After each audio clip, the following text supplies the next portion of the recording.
మా అబ్బాయి school bus వచ్చింది. ఇంకా పిల్లలు జాకెట్లు వేసుకున్నారు. ఈ రోజు అయితే +5 +6 అలా ఉంది. కొంచెం విండీగా ఉంది. సో మాకు ఇంకా చలిగానే ఉంది.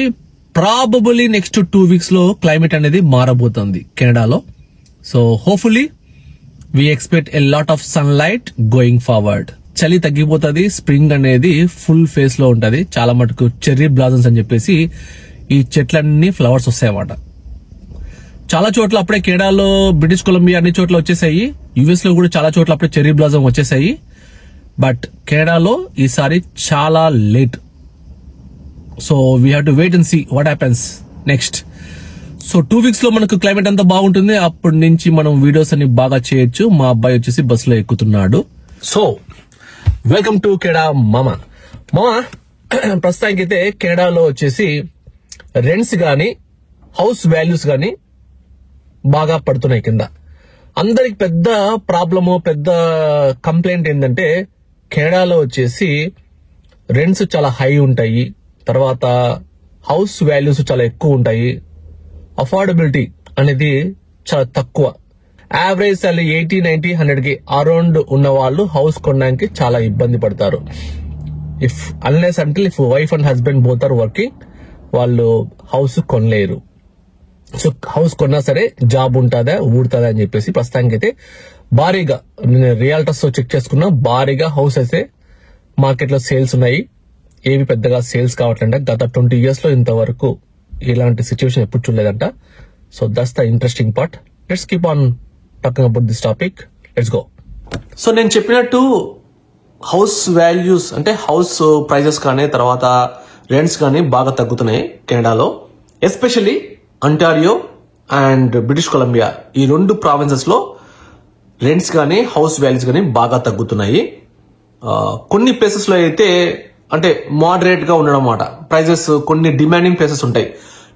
ఏ ప్లేస్ లో అయితే కొంచెం కమ్యూట్, డౌన్ టౌన్ కి కమ్యూట్ బాగుందో, తర్వాత అక్కడ స్కూల్ డిస్ట్రిక్ట్ బాగుందో, ఆ ఏరియాలో కొద్దిగా మరీ ఇంత ముందులాగా హై బిడ్డింగ్ ప్రైజెస్ అనేవి చూడట్లే గానీ కొంచెం ప్రైజెస్ అయితే మోడరేట్ గా ఉన్నాయి. అంటే ఒక 1%, 2% అప్పో లేకపోతే డౌన్ అలా ఉంది మాట.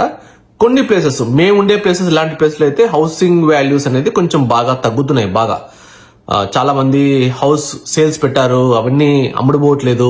సో ఇలాగైతే కొన్ని it all depends upon the reason to reason house values అనేది తగ్గుతున్నాయి అన్నమాట. సో దీన్ని బట్టి ఏంటంటే అంటారియో అండ్ బ్రిటిష్ కొలంబియాలో చాలా మటుకు ఇక్కడ పాపులేషన్ అనేది ఎక్కువ మాట.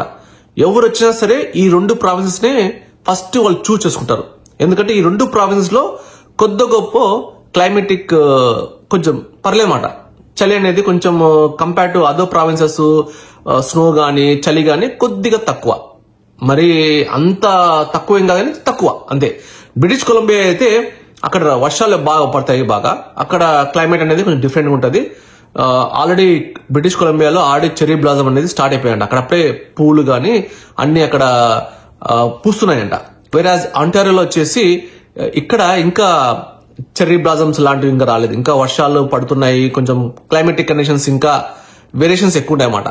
సో అందువల్ల ఇక్కడ క్లైమేట్ అనేది ఈసారి కొంచెం చలి అనేది ఈసారి బాగా ఎక్కువే ఉంది. కంపేర్ టు లాస్ట్ ఇయర్ ఈసారి చలి అయితే బాగా ఎక్కువ ఉంది అన్నమాట. ఇంత నేను చాలా ఇయర్స్ తర్వాత ఈ చలి అనేది బాగా ఎక్కువ చూస్తున్నాం అన్నమాట. అంటే ఏప్రిల్ మిడ్ వచ్చినా సరే ఇంకా చలి అనేది కొంచెం బానే ఉంది.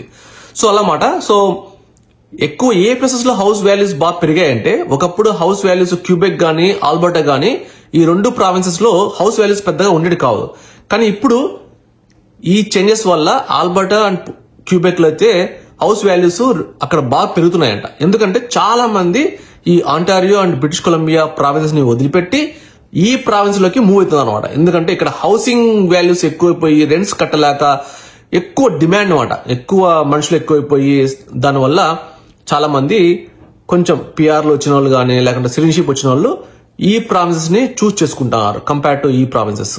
సో అలాగే అందువల్ల ఆ ప్రావిన్సెస్ లో హౌసింగ్ వాల్యూ కొద్దిగా ఎక్కువయ్యి ఇక్కడ మాత్రం హౌసింగ్ వాల్యూస్ తగ్గాయన్నమాట. సో నెక్స్ట్ ఎలక్షన్స్ తర్వాత ఎలా ఉంటాయంటే పరిస్థితులు, ఒకవేళ కొత్త గవర్నమెంట్, కన్జర్వేటివ్ గవర్నమెంట్ గానే వస్తే హౌసింగ్ వాల్యూస్ అనేది ఇంకా పడతాయని చెప్పేసి ప్రిడిక్షన్ అన్నమాట. ఎందుకంటే వాళ్ళు ఇమిగ్రేషన్ అనేది బాగా తగ్గిస్తారు. ప్లస్ హౌసెస్ ని ఎక్కువ బిల్డ్ చేస్తారని చెప్పేసి వాళ్ళు ఆల్రెడీ వాళ్ళ ఎలక్షన్ ప్రామిసెస్ లో వాళ్ళు చెప్పారన్నమాట. సో అందువల్ల ఎక్కువ హౌస్ పెరుగుతాయి, హౌస్ వాల్యూస్ తగ్గుతాయి, రెంట్స్ తగ్గుతాయి, జనాభా రావడం లోపలికి తగ్గుతుంది. సో వీటన్నిటి వల్ల కొద్దిగా నార్మల్ స్టేజ్కి వెళ్తాయని చెప్పేసి చెప్తున్నారు. హౌస్ వాల్యూస్ అనేది తగ్గుతాయి అన్నమాట బాగా ఈ ఎలక్షన్స్ ప్రామిసెస్ వల్ల వాళ్ళు చెప్పేదాన్ని బట్టి.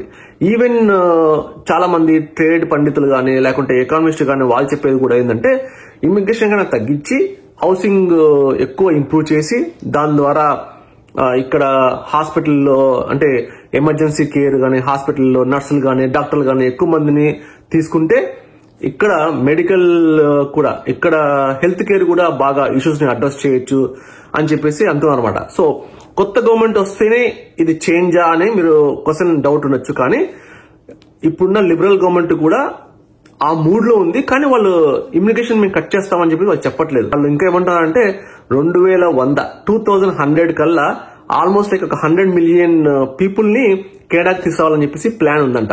సో వాళ్ళు ఇమిగ్రేషన్ అనేది కట్ చేయరు, డ్రాస్టిక్ కట్ చేయరు, కొద్దిగా అయితే రిస్ట్రిక్ట్ చేస్తారు. బట్ వాళ్ళ ప్లాన్ వచ్చేసి ఇక్కడ హౌసింగ్ ని పెంచుతామని చెప్పేసి వాళ్ళు అంటున్నారు. కానీ బట్ వాళ్ళు ఒక 13 years నుంచి ఉన్నారు కదా. సో యూతలి ఆపోజిట్ గవర్నమెంట్ ఏమంటారంటే మీరు 13 years లో ఎందుకు చేయలేదు, ఇప్పుడు ఎందుకు చెప్తున్నారని చెప్పేసి ఇంకా తెలిసిందే కదా. రెండు పొలిటికల్ పార్టీస్ గొడవ పడతాయి, అది మామూలే. సో అది మాట. సో మొత్తానికి అయితే ఫ్యూచర్ లో ఇమిగ్రేషన్ అనేది కొద్దిగా తగ్గుతుంది అన్న డౌట్ లేదు. అంటే ఇమిగ్రేషన్ అనేది కెనడాకి చాలా అవసరం, కానీ బాగా తగ్గుతుంది. ఓకే, సో దాన్ని బట్టి ఫ్యూచర్ లో ఎవరైనా సరే కెనడాకి రావాలనుకుంటే అప్పుడు పరిస్థితులన్నీ బాగుంటే గనక, అంటే ఇక్కడ హౌసింగ్ రెంట్స్ తగ్గిపోయి తర్వాత ఒకవేళ వాళ్ళు పార్ట్ టైం జాబ్స్ కానీ ఫుల్ టైం జాబ్స్ కానీ ఇవి కొంచెం పెరిగాయి అనుకోండి, అప్పుడు మీరు వచ్చినా సరే ఇక్కడ మీరు తొందరగా జాబ్ వచ్చి పార్ట్ టైం జాబ్ చేసుకొని లేకుంటే మీరు ఎడ్యుకేషన్ తర్వాత మీకు జాబ్ రావడం వల్ల తొందరగా సెటిల్ కావడానికి కెనడాలో ఛాన్సెస్ ఎక్కువ ఉన్నాయన్నమాట. సేమ్ ఇదే సిచ్యువేషన్ కంటిన్యూ అయితే no one can do anything మాట. సో చేంజ్ అనేది అంత తొందరగా ఏ కంట్రీలో రాదు. So it will take years మాట. సో వాళ్ళు తీసుకునే పాలసీస్ బట్టి అప్లై అవడం వల్ల మనం you can see the growth in the మనకు ఎకానమీ. అంటే గ్రోత్ ఇన్ ద ఎకానమీ అంటే ఒక మనిషికి కావాల్సింది అఫోర్డబుల్ హౌస్, తర్వాత గ్రాసరీ ప్రైజెస్ తక్కువ ఉండాలా, తర్వాత హెల్త్ కేర్ బాగుండాలా, హాస్పిటల్కి వెళ్తే చెకప్స్ అని బాగా జరగాల, ఏదే గానీ వెయిటింగ్ ఎక్కువ ఉండకూడదు, తర్వాత నెక్స్ట్ ఇన్కమ్ అనేది బాగా రావాలా, ఇన్కమ్ ట్యాక్స్ తగ్గాల, తర్వాత జాబ్స్ బాగా ఎక్కువ ఉండాలా. ఇవన్నీ ఉంటే ఏ ఎకానమీ అయినా సరే బాగా మంచి బ్లూమ్ అవుతుంది అనమాట. సో అలాంటి సిచ్యువేషన్ అన్ని కంట్రీస్ లో ఉండవు. ఏదో కంట్రీస్ లో ఖచ్చితంగా ప్రాబ్లమ్స్ వస్తుంటాయి. కానీ ఈ కంట్రీలో కెనడాలో వచ్చేసి ఈ ప్రాబ్లమ్స్ ని తీరాలి అంటే ఏదో మిరాకిల్ అయితే జరగాలన్నమాట. సో అన్ని ఎక్స్పెక్ట్ చేయలేము, కొన్ని మాత్రమే ఎక్స్పెక్ట్ చేయగలము. సో ఇప్పుడు ఇది మాట పరిస్థితి కెనడాలో ఇలాగుంది, హౌసింగ్ సంబంధించింది అండ్ ఆల్సో రెంట్ సంబంధించింది. ఇంకా ఫర్దర్ గా ఏమైనా డీటెయిల్స్ ఉంటే మీకు అప్డేట్ చేస్తాను. Thank you very much for watching this video. Subscribe to me Canada మామ.